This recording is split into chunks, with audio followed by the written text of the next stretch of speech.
नमस्कार, मैं हूं श्वेता। बिहारी न्यूज में आपका स्वागत है। आज है 6 अगस्त दिन बुधवार। खबरों की ओर बढ़ने से पहले एक नजर डालते हैं आज की टॉप हेडलाइंस पर। शिक्षक भर्ती में बिहार के छात्रों को मिला बड़ा तोहफा। 84.4% सीटों पर मिलेगा विशेष आरक्षण। बाहरी अभ्यर्थियों को सिर्फ 10 से 15% सीटें मिलेंगी। बिहार में चलेगा जमीन रिकॉर्ड सुधार महाअभियान। प्रमंडलीय स्तर पर अधिकारी होंगे नियुक्त। कैंपों में होगा समाधान। बीएसएससी ने ऑफिस अटेंडेंट के 3,727 पदों पर निकाली भर्ती। 10वीं पास अभ्यर्थी 25 अगस्त से कर सकेंगे आवेदन। आयु सीमा 18 से 37 वर्ष तक। बांका का ओरनी डैम बना नया टूरिस्ट हॉटस्पॉट। थीम पार्क और ओपन एयर थिएटर से मिल रहा नया अनुभव। पर्यटन को मिल रहा बढ़ावा। दिवाली छठ पर बिहार लौटने वालों के लिए खुशखबरी। नीतीश सरकार चलाएगी स्पेशल बसें। पीपीपी मॉडल पर होगा संचालन। बिहार में 1 सितंबर से बंद होगी रजिस्ट्री सेवा। अब सिर्फ स्पीड पोस्ट और सामान्य डाक ही रहेंगे विकल्प। 22 की जगह 41 रुपए में करनी होगी स्पीड पोस्ट। सूर्य कुमार यादव ने जर्मनी में कराई थी स्पोर्ट्स हार्निया सर्जरी। अब बेंगलुरु में मेडिकल निगरानी में कर रहे नेट प्रैक्टिस। बीसीसीआई ने दी फिटनेस अपडेट। तो ये थी आज की टॉप हेडलाइंस। अब नजर डालते हैं उन 25 बड़ी खबरों पर जो आपके लिए जानना है जरूरी। पूर्वी रेलवे में 3,115 अप्रेंटिस पदों पर भर्ती। 14 अगस्त से आवेदन। पूर्वी रेलवे ने वर्ष 2025 के लिए 3,115 अप्रेंटिस पदों पर भर्ती की घोषणा की है। आवेदन 14 अगस्त से 13 सितंबर 2025 तक er.indianrailways.gov.in पर ऑनलाइन किया जा सकता है। चयन हावड़ा, सियालदह, मालदा, आसनसोल, काचरापाड़ा, लिलुआ, जमालपुर डिवीजनों के लिए होगा। अभ्यर्थी 10वीं पास प्लस संबंधित ट्रेड में आईटीआई सर्टिफिकेट धारक होने चाहिए। आयु सीमा 15 से 24 वर्ष होगी। वहीं आरक्षण के अनुसार छूट तय की गई है। कोई परीक्षा या इंटरव्यू नहीं होगा। चयन 10वीं और आईटीआई के अंकों के आधार पर मेरिट से होगा। वहीं चयनित उम्मीदवारों को ट्रेनिंग और स्टाइपेंड मिलेगा। आवेदन शुल्क 100 रुपए है। वहीं SC/ST महिला के लिए निःशुल्क है। आवेदन के समय शैक्षणिक प्रमाण पत्र, फोटो, हस्ताक्षर और पहचान पत्र जरूर हो। शिक्षक बहाली में 84.4% सीटें बिहारियों के लिए आरक्षित। मुख्यमंत्री नीतीश कुमार ने बिहार में सरकारी नौकरियों में बिहारी अभ्यर्थियों के लिए डोमिसाइल नीति लागू करने की घोषणा की है।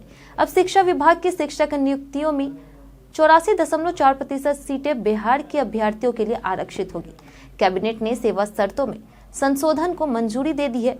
40% अनारक्षित सीटों में 35% महिलाएं और शेष में 40 सीटें उन छात्रों को मिलेगी जिन्होंने बिहार में मैट्रिक इंटर पास किया हो। इससे अब सिर्फ 10 से 15% सीटें बाहरी और सामान्य वर्ग के लिए बचेगी। यह डोमिसाइल नीति TRE 4 और TRE 5 परीक्षाओं में लागू होगी। एनडीए ने इस फैसले का स्वागत किया। प्रमंडलवार अफसरों की ड्यूटी तय। जमीन दस्तावेज होंगे दुरुस्त।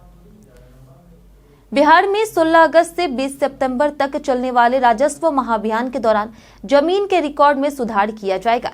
इसमें कंप्यूटर पर दर्ज जमीन की जानकारी को ठीक करना, छूटे हुए रिकॉर्ड को ऑनलाइन लाना और नामांतरण से जुड़े मामले को निपटारा शामिल है। इसकी निगरानी के लिए राजस्व विभाग ने वरिष्ठ अधिकारियों की ड्यूटी लगाई है। हर प्रमंडल और जिले में कैंप लगेंगे। सचिव और निदेशक स्तर के अधिकारियों को अलग अलग प्रमंडलों की जिम्मेदारी दी गई है।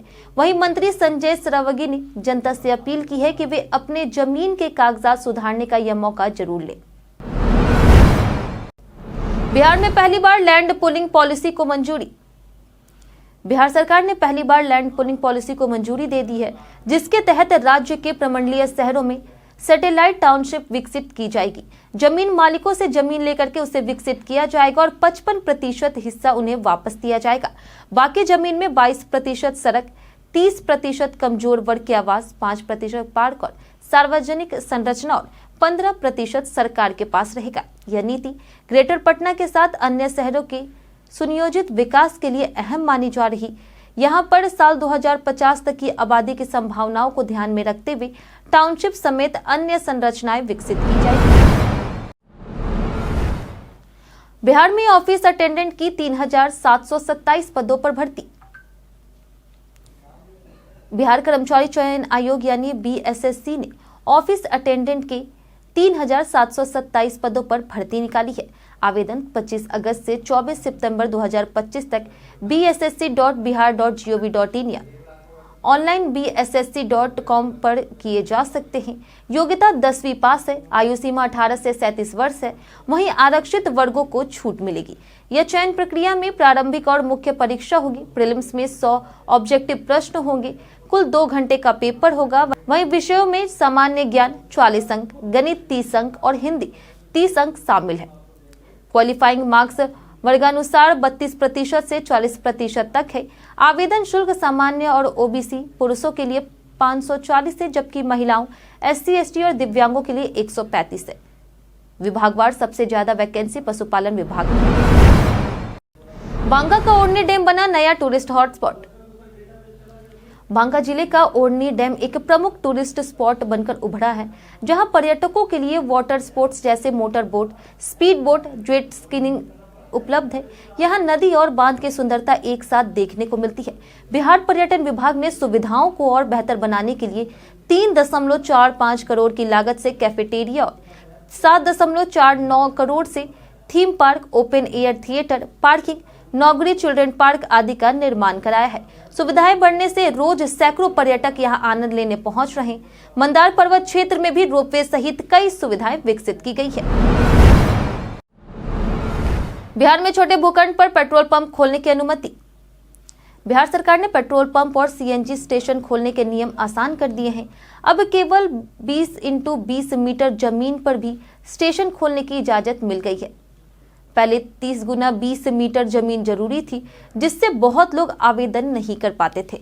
नए नियम बिहार भवन उपविधि 2014 के तहत लागू होंगे। इससे युवाओं और कारोबारियों को नया मौका मिलेगा। शहरी इलाकों में अब मोहल्ले और सड़कों के पास भी फ्यूल स्टेशन बन सकेंगे, जिससे लोगों को ईंधन के लिए दूर नहीं जाना पड़ेगा। व्हाट्सएप ला रहा गेस्ट चैट फीचर, बिना ऐप कर सकेंगे बातचीत। व्हाट्सएप एक नए गेस्ट चैट फीचर पर काम कर रहा है, जिससे यूजर्स उन लोगों से भी चैट कर सकेंगे जो व्हाट्सएप इस्तेमाल नहीं करते। यूजर एक लिंक भेज करके सामने वाले को ब्राउजर के जरिए बिना ऐप या अकाउंट के चैट करने का इनवाइट कर सकते हैं। यह फीचर व्हाट्सएप वेब की तरह काम करेगा, लेकिन इसमें कुछ सीमाएं होंगी, जैसे कि मीडिया फाइल, वॉइस या वीडियो कॉल, GIF और वॉइस नोट साझा नहीं किए जा सकेंगे। फिलहाल यह फीचर टेस्टिंग फेज में है। त्योहारों पर बिहार लौटने वालों के लिए स्पेशल बस सेवा होगी शुरू। दिवाली, छठ और अन्य त्योहारों पर बिहार लौटने वाले यात्रियों की सुविधा के लिए नीतीश कैबिनेट ने अंतर्राज्यीय बस सेवा को PPP मॉडल पर संचालित करने की मंजूरी दी है। बिहार राज्य पथ परिवहन निगम और निजी बस ऑपरेटरों के बीच 5 वर्षों के लिए समझौता किया जाएगा। इस योजना पर कुल 36.35 करोड़ रुपए खर्च होंगे। दिल्ली, यूपी, पंजाब, हरियाणा और बंगाल से बिहार के लिए विशेष बसें चलेंगी। प्रतिदिन लगभग 3000 यात्रियों को लाभ होगा। पीक सीजन में प्रति सीट 150 और ऑफ सीजन में 300 प्रोत्साहन राशि निजी बस ऑपरेटरों को दी जाएगी। इन 2 जिलों में बनेगा इंडस्ट्रियल कॉरिडोर, निवेश को मिलेगा बढ़ावा। बिहार सरकार राज्य को औद्योगिक रूप से मजबूत और आत्मनिर्भर बनाने की दिशा में अग्रसर है। डिप्टी CM सम्राट चौधरी ने गोपालगंज और भागलपुर में नए इंडस्ट्रियल एरिया और कॉरिडोर की घोषणा की है। गोपालगंज के विजयपुर में 32.66 एकड़ भूमि बियाडा को ट्रांसफर कर इंडस्ट्रियल एरिया बनाया जाएगा, जिसकी लागत 11.39 करोड़ होगी। भागलपुर के मोहनपुर में 96.89 एकड़ भूमि पर इंडस्ट्रियल कॉरिडोर बनेगा। इससे स्थानीय युवाओं को रोजगार के अवसर मिलेंगे और निवेश को भी बढ़ावा मिलेगा। यह मुख्यमंत्री नीतीश कुमार की औद्योगिक विकास नीति का अहम हिस्सा है। मजदूर के खाते में अचानक आए 10 खरब रुपए। बिहार के जमुई जिले के टेनी मांझी, जो जयपुर में प्लम्बर का काम करते हैं, अचानक चर्चा में आ गए जब उनके बैंक खाते में 10 खरब 1 करोड़ 35 लाख रुपए की राशि देखी गई। मोबाइल पर इतनी बड़ी राशि देखकर वो हैरान रह गए। मामला सामने आते ही बैंक ने उनका खाता फ्रीज कर दिया। मजदूरी से परिवार चलाने वाले टेनी अब अपने 500 रुपए भी नहीं निकाल पा रहे। उन्होंने सरकार और बैंक से मामले की जांच की मांग की है। यह घटना सोशल मीडिया पर भी तेजी से वायरल हो रही है। जेपी गंगा पथ पर खुलेगा waste to wonder park. Patna के जेपी गंगा पथ पर वेस्ट टू वंडर थीम पर आधारित डॉक्टर राजेंद्र प्रसाद बिहार गौरव पार्क का निर्माण होगा। इसका शिलान्यास आज CM नीतीश कुमार करेंगे। यह पार्क चंडीगढ़ के रॉक गार्डन की तर्ज पर 10 एकड़ में 15 करोड़ की लागत से बनेगा। स्क्रैप सामग्री जैसे टायर, बोतल, पाइप आदि से बिहार के प्रसिद्ध स्मारकों की कलाकृतियां बनाई जाएगी। पार्क को मधुबनी, मंजूसा, टिकुली, सुजनी कला से सजाया जाएगा। इसका उद्देश्य स्वच्छता, पर्यावरण जागरूकता और वेस्ट टू वेल्थ की सोच को बढ़ावा देना है। महिला दरोगा और चौकीदार रिश्वत लेते रंगे हाथ गिरफ्तार। खगड़िया जिले में निगरानी विभाग ने बड़ी कार्रवाई करते हुए नगर थाना क्षेत्र की महिला सब इंस्पेक्टर सीमा कुमारी को 20,000 रुपए की रिश्वत लेते रंगे हाथ गिरफ्तार किया है। उनके साथ चौकीदार वीरू पासवान भी गिरफ्तार हुए हैं। शिकायत बेगूसराय निवासी अनिल कुमार शाह ने की थी। निगरानी विभाग ने पहले चौकीदार और फिर महिला सब इंस्पेक्टर को गिरफ्तार किया। दोनों को पूछताछ के लिए पटना ले जाया गया। इस कार्रवाई से पुलिस विभाग में हड़कंप मच गया है। वहीं बिहार में भ्रष्ट पुलिस कर्मियों पर निगरानी की कार्रवाई लगातार जारी है। बीएसएससी सीजीएल 4 परीक्षा का नोटिफिकेशन जारी। 1481 पदों पर होगी बहाली। बिहार कर्मचारी चयन आयोग यानी बीएसएससी ने स्नातक स्तरीय संयुक्त प्रतियोगिता परीक्षा यानी सीजीएल 4 का नोटिफिकेशन जारी किया है। इसके तहत 6 विभागों में कुल 1481 पदों पर नियुक्तियां की जाएगी। आवेदन 18 अगस्त से 19 सितंबर 2025 तक ऑनलाइन bssc.com पर होंगे। प्रमुख पदों में सहायक प्रशाखा पदाधिकारी के 1064 पद, योजना सहायक, कनीय सांख्यिकी सहायक, डाटा एंट्री ऑपरेटर, ऑडिटर आदि शामिल है। चयन प्रक्रिया में प्रारंभिक और मुख्य परीक्षा होगी। प्रारंभिक परीक्षा किताब सहित होगी। वहीं महिला और आरक्षित वर्गों को आरक्षण और आयु में छूट मिलेगी। आवेदन शुल्क 135 से 540 तक निर्धारित है। मुख्य परीक्षा में प्रमाण पत्र अपलोड अनिवार्य होगा। फॉर्म 6 से 15,000 लोगों ने जुड़वाया नाम। मतदाता सूची के विशेष गहन पुनरीक्षण अभियान के पहले 5 दिनों में 15,000 से अधिक लोगों ने फॉर्म 6 के माध्यम से नाम जोड़ने का आवेदन दिया है, जबकि करीब 3,000 लोगों ने दावा आपत्ति दर्ज कराई है। इन आवेदनों पर विचार जारी है और संबंधित ईआरओ या एईआरओ द्वारा 7 दिन पूरे होने के बाद निस्तारण किया जाएगा। मुख्य निर्वाचन पदाधिकारी कार्यालय के अनुसार अब तक किसी भी राजनीतिक दल ने ड्राफ्ट सूची में त्रुटि को लेकर के कोई दावा या आपत्ति नहीं। कितने तरह के होते हैं इन्वर्टर? भारत में बिजली कटौती की समस्या के कारण इन्वर्टर जरूरी हो गया। वैसे तो मार्केट में 3 प्रकार के इन्वर्टर होते हैं, साइन वेव, स्क्वायर वेव और modified wave. Sine wave inverter सबसे स्टेबल और सेफ होता है, जो फ्रिज, टीवी, एसी जैसे उपकरणों के लिए उपयुक्त है। स्क्वायर वेव और मॉडिफाइड साइन वेव इन्वर्टर सस्ते होते हैं, लेकिन केवल लाइट और पंखे जैसे सीमित उपयोग के लिए अच्छे हैं। इन्वर्टर चुनते समय पावर लोड, बैटरी टाइप, क्षमता, ब्रांड और वारंटी का ध्यान जरूर दें। गंगा का प्रकोप जारी, बाढ़ से जनजीवन अस्त व्यस्त। बिहार में गंगा सहित कई प्रमुख नदियां खतरे के निशान से ऊपर बह रही। बक्सर, पटना और भागलपुर में हालात गंभीर हैं। कई इलाकों में घरों में पानी घुस चुका है। सड़कों पर यातायात बाधित है और लोग नाव से आवाजाही कर रहे हैं। कोसी, गंडक और बागमती नदियों में भी उफान है। प्रशासन अलर्ट है, लेकिन बाढ़ पीड़ितों को भारी दिक्कतों का सामना करना पड़ रहा। कई जिलों में जलस्तर लगातार बढ़ रहा है। जानिए आज कैसा रहेगा बिहार के मौसम का मिजाज। मौसम विभाग के अनुसार अगले 24 घंटे में राज्य के अधिकतर हिस्सों में अधिकतम तापमान में कोई विशेष बदलाव नहीं होगा। इसके बाद 72 घंटों में तापमान में 2 से 4 डिग्री सेल्सियस की वृद्धि की संभावना जताई गई है। साथ ही कई इलाकों में मेघ गर्जन, वज्रपात और तेज हवाओं की चेतावनी जारी की गई। मौसम विशेषज्ञों ने लोगों को सतर्क रहने और आंधी तूफान या वज्रपात के समय खुले स्थान से बचने की सलाह दी है। वहीं तापमान की अगर बात करें तो आज का अधिकतम तापमान 28 से 30 डिग्री और न्यूनतम तापमान 24 से 26 डिग्री सेल्सियस रहने की संभावना है। मद्य निषेध इकाई ने पकड़ी शराब तस्करी की बड़ी खेप। बिहार मद्य निषेध इकाई के विशेष अभियान दल को गुप्त सूचना मिली कि बाहरी राज्य से अवैध रूप से विदेशी शराब बिहार लाई जा रही। सूचना के आधार पर कार्रवाई करते हुए टीम ने वाहन और भारी मात्रा में विदेशी शराब जब्त की है। इस मामले में आगे की जांच जारी है। यह अभियान राज्य में शराबबंदी कानून को सख्ती से लागू करने के उद्देश्य से चलाया गया, ताकि अवैध शराब तस्करी पर रोक लगाई जा सके। गंगा कटाव पीड़ितों से नहीं मिल सके पवन सिंह। भोजपुर जिले का जवेनिया गांव गंगा नदी के कटाव से लगभग पूरी तरह से तबाह हो गया है और ग्रामीण बांध किनारे शरण लिए हुए हैं। सोमवार को भोजपुरी स्टार पवन सिंह पीड़ितों से मिलने और राहत देने जा रहे थे, लेकिन बहोरनपुर पुल के पास भारी भीड़ जुटने से उन्हें बिना मिले लौटना पड़ा। अफरा तफरी और सुरक्षा कारणों से प्रशासन ने राहत वितरण कार्यक्रम रद्द कर दिए। अब प्रशासन वैकल्पिक माध्यम से राहत पहुंचाने की कोशिश कर रहा। पटना हाईकोर्ट ने अनंत सिंह को दी जमानत। पूर्व विधायक अनंत कुमार सिंह को पटना हाईकोर्ट से सोनू मोनू गोलीकांड मामले में जमानत मिल गई है। जमानत की खबर मिलते ही मोकामा और बाढ़ में उनके समर्थकों ने जश्न मनाया। होली दिवाली एक साथ मनाई गई। जनवरी 2025 से जेल में बंद अनंत सिंह पर गोलीबारी का मामला दर्ज था। अब उनके बाहर आने से मोकामा की राजनीति में हलचल तेज हो गई है। 2005 से विधायक रहे अनंत सिंह को छोटे सरकार के नाम से जाना जाता है। उनकी वापसी से राजनीतिक समीकरण बदल सकते हैं। तेज प्रताप यादव का वीवीआईपी पार्टी संग नया सियासी गठबंधन। हसनपुर विधायक तेज प्रताप यादव ने वीवीआईपी पार्टी से गठबंधन का ऐलान किया है और महुआ सीट से चुनाव लड़ने की घोषणा की है। उन्होंने आरजेडी और कांग्रेस को भी टीम से जुड़ने का न्योता दिया। वीआईपी पार्टी को बहुरूपिया बताते हुए तेज प्रताप ने खुद को युवाओं की राजनीति में अगुवा बताया। उन्होंने मुख्यमंत्री नीतीश कुमार पर भी निशाना साधा और कहा कि इस बार वे सीएम नहीं बनेंगे।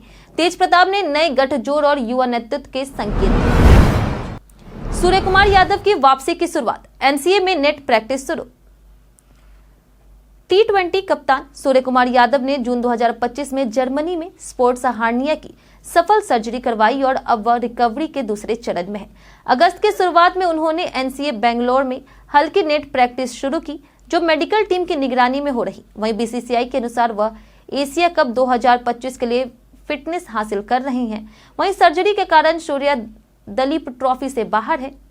आईपीएल 2025 में उन्होंने 717 रन बनाए थे और मुंबई इंडियंस को प्लेऑफ तक पहुंचाने में अहम भूमिका निभाई थी। उनकी घरेलू क्रिकेट में वापसी अभी तय नहीं। 6 अगस्त को विश्व जूनोसिस दिवस मनाया जाता है।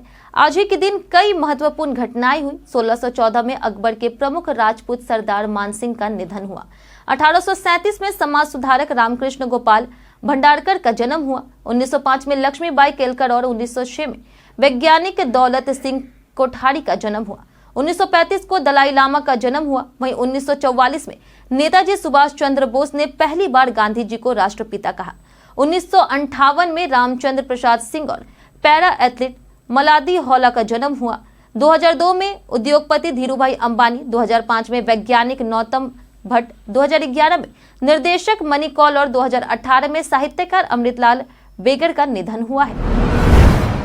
डाक विभाग बंद करेगा बिहार में रजिस्ट्री सेवा। बिहार सर्किल में डाक विभाग 1 सितंबर 2025 से रजिस्ट्री सेवा बंद करने जा रहा। अब आम लोगों को केवल सामान्य डाक और स्पीड पोस्ट की सुविधा मिलेगी। पहले 20 ग्राम की रजिस्ट्री पर 22 रुपए शुल्क लगता था। अब उसी वजन पर स्पीड पोस्ट के लिए 41 रुपए चुकाने होंगे। इससे आम लोगों की जेब पर सीधा असर पड़ेगा। रजिस्ट्री सेवा की शुरुआत 1877 में हुई थी और यह दस्तावेजों की सुरक्षित डिलीवरी के लिए प्रसिद्ध थी। रजिस्ट्री बंद करने का निर्देश डाक निदेशालय से आया और सभी डिवीजन को तैयार करने को कहा गया है। हम प्रतिदिन आपसे 5 ऐसे जरूरी सवाल और उसके जवाब बताएंगे जो कि बीपीएससी, बिहार पुलिस, दरोगा समेत एसएससी जैसे अन्य प्रतियोगी परीक्षाओं में काम आएंगे। सवाल इतिहास, बिहार स्पेशल, विज्ञान, करंट अफेयर्स और भूगोल से रहेंगे। पूछे गए 5 सवालों में आपने कितना सही उत्तर दिया, यह हमें कमेंट करके जरूर बताएं। हमारा पहला सवाल है कि सम्राट अशोक का प्रसिद्ध सिंह स्तंभ कहाँ स्थित है? ऑप्शन ए है वैशाली, ऑप्शन बी है पटना, ऑप्शन सी है सारनाथ या फिर ऑप्शन डी दिल्ली। इसका सही उत्तर है ऑप्शन सी सारनाथ। हमारा दूसरा सवाल है कि डॉक्टर राजेंद्र प्रसाद को किस जेल में कैद किया गया था? ऑप्शन ए है सेलुलर जेल, ऑप्शन बी है बांकीपुर जेल, ऑप्शन सी है नेट्टू कलथेरी जेल या फिर ऑप्शन डी तिहाड़ जेल। इसका सही उत्तर है ऑप्शन बी बांकीपुर जेल। हमारा तीसरा सवाल है कि बिहार के इनमें से किस जिले में कहलगांव थर्मल पावर प्लांट स्थित है? ऑप्शन ए है सारण, ऑप्शन बी है गया, ऑप्शन सी है भागलपुर या फिर ऑप्शन डी पटना। इसका सही उत्तर है ऑप्शन सी भागलपुर। हमारा चौथा सवाल है कि इनमें से किस स्थान पर भारत का पहला मेक इन इंडिया हरित हाइड्रोजन संयंत्र चालू किया गया? ऑप्शन ए है पटना, ऑप्शन बी है कांडला, ऑप्शन सी है मुंबई या फिर ऑप्शन डी चेन्नई। इसका सही उत्तर है ऑप्शन बी कांडला। हमारा आखिरी सवाल है कि शिबू सोरेन, जिनका हाल ही में निधन हुआ, वो किस राज्य के पूर्व मुख्यमंत्री थे? ऑप्शन ए है बिहार, ऑप्शन बी है मणिपुर, ऑप्शन सी है मध्य प्रदेश या फिर ऑप्शन डी झारखंड। इसका सही उत्तर है ऑप्शन डी झारखंड। बीते दिन हमारे द्वारा पूछे गए सवाल का जवाब आप लोगों में से बहुत लोगों ने हमारे कमेंट बॉक्स सेक्शन में लिख कर दिया है। जिन्होंने हमारे द्वारा पूछे गए सवाल का जवाब दिया है उनके नाम है विनोद सिंह, राकेश मिश्रा, संजीव कुमार, अब्दुल मनान, मुन्ना प्रसाद, कमलेश कुमार, राजीव कुमार, अमित कुमार, प्रदीप पंडित, अवधेश महतो, दीपक कुमार, मोनी सिंह, सुधीर कुमार, रंजीत मिश्रा, सोनाली कुमारी, सूरज कुमार, राजकिशोर महतो, लालजीत कुमार, शिवराम, बिट्टू कुमार, परवेज वारसी, बाबूलाल मरांडी, विजय घायल, सुल्तान अंसारी, सीमा कुमारी, मिथिलेश कुमार, टिंकू कुमार, पप्पू चौधरी, राम बाबूदास, अमर पासवान, पंकज कुमार, अनवर करीम खान, पूनम देवी, पुनित कुमार और नंदन कुमार। इसी के साथ बढ़ते हैं आज के सवाल की ओर और आज का सवाल है, क्या एआई लोगों के भविष्य को खतरे में डाल रहा है? इस पर आपकी क्या राय है? आप अपना जवाब हमें हमारे कमेंट सेक्शन में लिखकर जरूर बताएं। आज के लिए इतना ही। बिहार की तमाम खबरों के साथ बने रहने के लिए देखते रहे बिहारी न्यूज। और साथ ही अगर आप यूट्यूब चैनल पर देख रहे हैं तो चैनल को सब्सक्राइब करें और अगर आप फेसबुक पेज पर देख रहे हैं तो लाइक और फॉलो जरूर करें।